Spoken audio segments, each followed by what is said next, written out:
Yaklaşık bir saat sürede Milas'tan Bozol'una geldik. Burada bir köy okuluna yerleştik. Köy okul bahçesi falan var. Yarın sabah erkenden yola çıkacağız. Bu bölgenin şu kısımlar yanmış mesela. Bu tarafta yanmış. Ama bizim yürüyeceğimiz rotada tabii yanık yerler yok. Yani yanmış yerlerine geçmeyeceğiz. Ama durum çok vahim. Yani bayağı ormanlar, burası eskiden ormanlıkmış ama hepsi, yani hiçbir şey kalmamış, yani tamamen kül olmuş. Kalan tomrukları da kesip götürüyorlarmış. Herkese selamlar dostlar. Bugün karayolunun birinci günü. Yola çıktık Bozolan köyünden. Hava yağmurlu gösteriyor. Ama yine de çıktık. Bakalım, hafif atıştırıyor.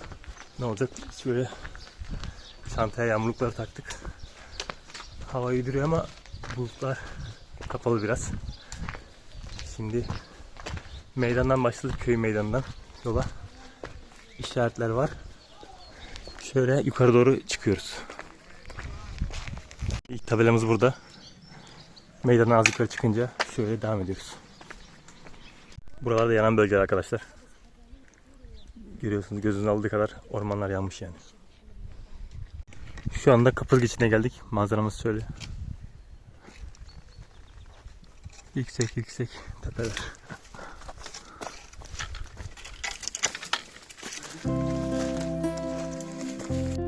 Yolumuz böyle devam ediyor. Şöyle yukarı doğru çıkacağız. Şimdi oradan yukarı çıktık ve manzaramız şöyle. En tepeden.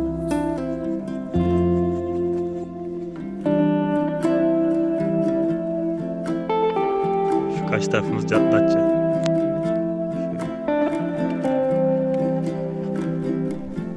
Yolumuz böyle devam ediyor. Şimdi yürümeye devam ediyoruz. İşaretler güzel. Hafif bir yağmur çiseldi. Ama durdu yine. Yağmur yağması ortamını serinletti, hem de güzel oldu. Hava serin, güzel yani. Tam yürüyüş havası. Şimdi yolun bazı kısımlarında yangından dolayı bazı işaretler silinmiş veya ağaçların üstündeki işaretler kesildiği için veya yandığı için gözükmüyor. Ama Wikilog'dan takip ederseniz Wikilog doğru yolu size gösteriyor. Kaybolmanız açısından ara sıra Wikilog kontrol ederseniz daha iyi olur sizin için.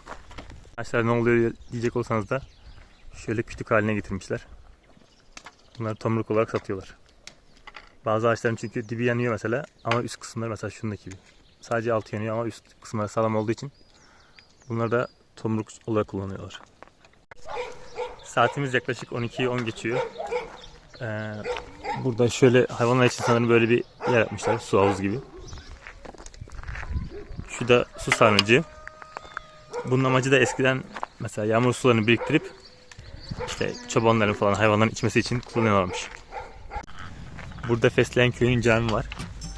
Fesleğen Köyü'nün camide bir yemek molası falan verdik. Sonra yola yine devam ediyoruz. Ufaktan yine atıştırmaya devam ediyor yağmur.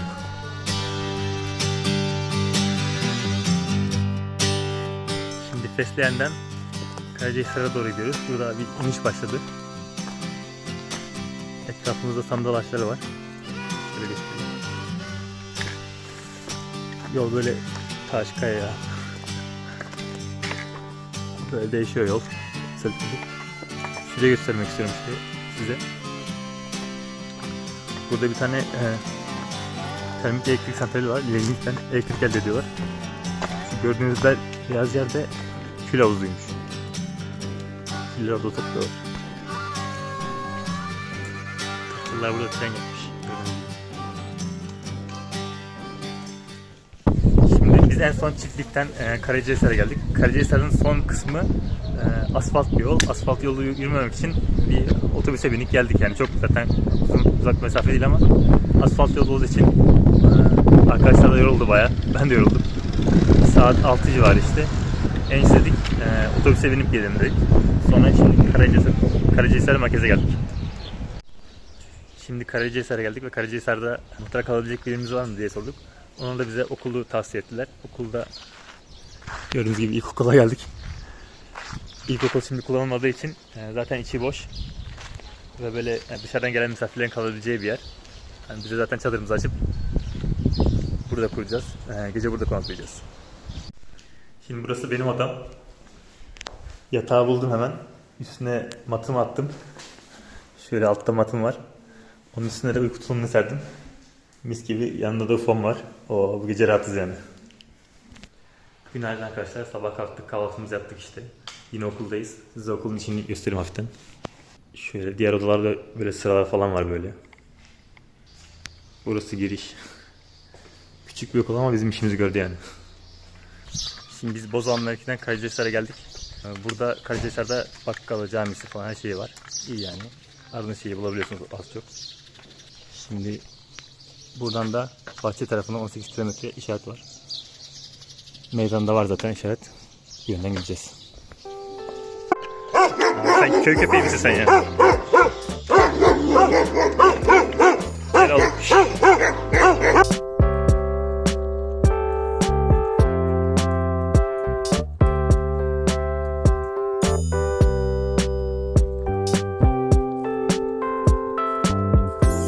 Şimdi Suçikan mevkine geldik arkadaşlar. Yaklaşık burası 5 kilometre uzaklıkta Karacahisar'a. Yürüyüş de güzeldi. Bir kısmını asfaltta yürüdük. Burada zaten hem derenin kenarındasınız. Gördüğünüz gibi bayağı güzel akıyor. Burada ayrıca hem İncirli mağarasına tabela var hem de şelale var.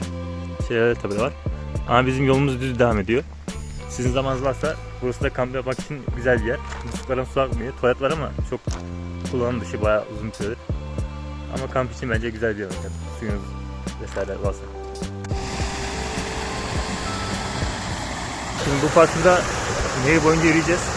O yüzden güzel manzaralar da ortaya çıkıyor. Hem de serin oluyor. Gayet güzel. Şimdi Fatma karşıya geçmeye çalışıyor. Bakalım geçebilecek mi?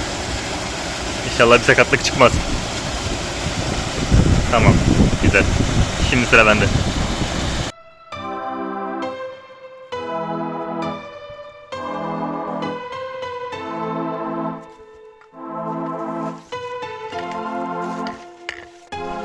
Hazır nehir bulmuşken bari suya girelim dedik.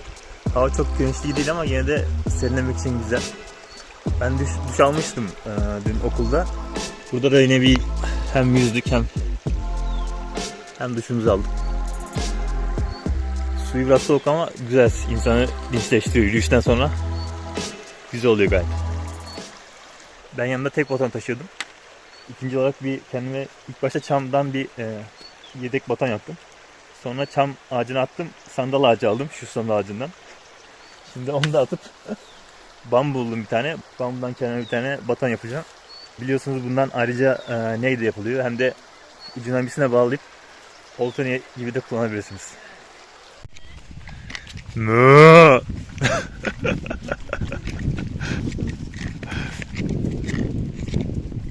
Az önce şuradan bir domuz sürüsü geçti.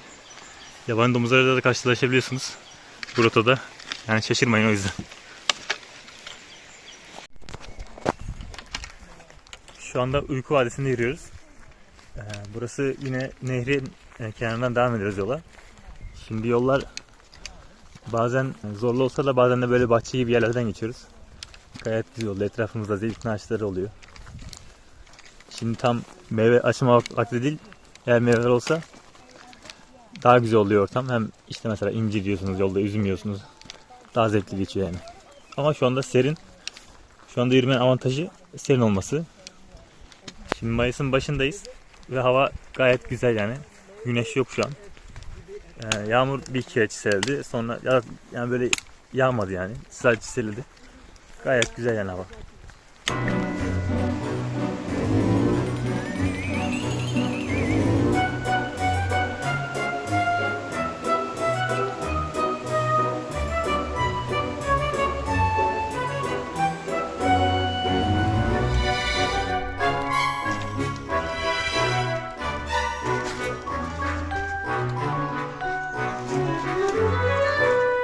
Şimdi yolumuzun üstünde İncirli'nin mağarası da vardı. O yüzden çantaları aşağıda bıraktık. Biz mağaraya doğru yürümeye başladık. Buranın tarihi bayağı eskiymiş. Birkaç kısmından oluşuyor. Bakalım içeride ne varmış.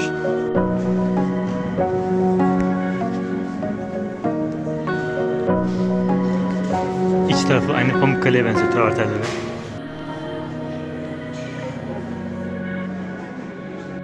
İçerisi gayet serin ve yani doğaldan nemli. Görüntü muhteşem. Burası ziyaret açık. Buranın tarihi M.Ö. 6000 yılı Neolitik döneme ait bir mağaraymış. İçeride 8000 yıllık bir yaşam olmuş. Mağaranın yaşı 3 milyon yıl. Mağaranın ölçülen toplam çevre uzunluğu 345 metre olup sadece ziyaret açık bölümü 155 metre. Giriş bölümünden en son bölüme kadar 155 metre kadar bir yol kat ediyor. Diğer alanlara gidilememesinin sebebi hala doğal boşluğunda ve küçük cüce yarasalar yaşadığı için. İçerideki nem oranı %85, sıcaklık ise yaz kış ortalama 17 dereceyle 18 derece değişiyor efendim. Mağara toplamda 5 salonlar oluşuyor ve şu an biz mağaranın son bölümü 5. salonu gösteri sonundayız. Bu alanın gösteri salonu denmesinin sebebi mağaranın sadece bu alanında tarihi eser bulunmuş. Arkamızda bulunan noktada Neolitik döneme ait bir çömlek ve avcılık malzemesi bulunmuş. Bunları da 2013 yılında Milas Müzesi'ne devretmişler. Daha sonraki kazı çalışmalarında insan kemiği ve hayvan kemiği de bulunmuş. Hatta bu insan kemiği bir bayana aitmiş. Ve rivayete göre eski çağlarda bayanlar doğum yapmak için mağaraların kuytu köşelerini tercih ederlermiş. Onun sebebi dışarıdaki yaban, yırtıcı, tehlikeli unsurlara karşı korunmak amaçlı. Tavandaki siyahlar ise yarasadır. Yarasaların bize bıraktığı izler diyebiliriz. Önümüzde bir dikik bir taş var görüyoruz. Tamamen doğal. Üzerinde bir insan silüeti yüzü veriyor. Genelde bunu bir bayram yüzüne daha fazla benzetiyorlar. Ve bayram yoğunluğundan dolayı böyle bir aksaklık yaşadık. Özür dilerim hani kusura bakmayın. Altında dilek havuzu gibi paralar atmışlar. Bu kısımdaki yapılar çok ilginç. Ve burası sütun gibi aşağı gelmiş. Aşağı birleşme.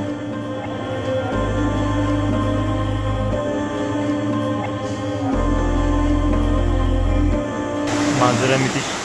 Tam kamyonun arasındayız. Buradan da sular akıyor. Set yapmışlar. Kanyon manzarası gerçekten muazzam. Şimdi biz 5 gibi varacağımız destinasyona vardık. Yani Gökçeler Köyü'ne geldik. Burası yaklaşık 14 kilometre uzaklıktaydı. Arada da çok az bir su bulabileceğiniz nokta yok yani fazla. Yani çeşme falan yok ama kanyonda kafe falan vardı. Şimdi sonra Gökçeler Köyü'nde muhtarı yine bulduk. Muhtardan yani sistem şöyle oluyor genelde. Köye gidiyoruz, oradan yetkilisini buluyoruz. İmam veya işte muhtar oluyor genelde ya da bir öğretmen. Oradan kalabileceğimiz yer soruyoruz mesela eğer köyün içinde kalmak istiyorsanız. Onlar size müsait bir yer gösteriyor. Bu sefer de köyün yine okuluna bahçesinde, şurası okulun bahçesine çadırı kurduk. Bu akşam da okulun bahçesine kalacağız. Burada zaten market de var. Yani o yüzden rahatsız bu gecede. Yarın belki sabah daha erkenden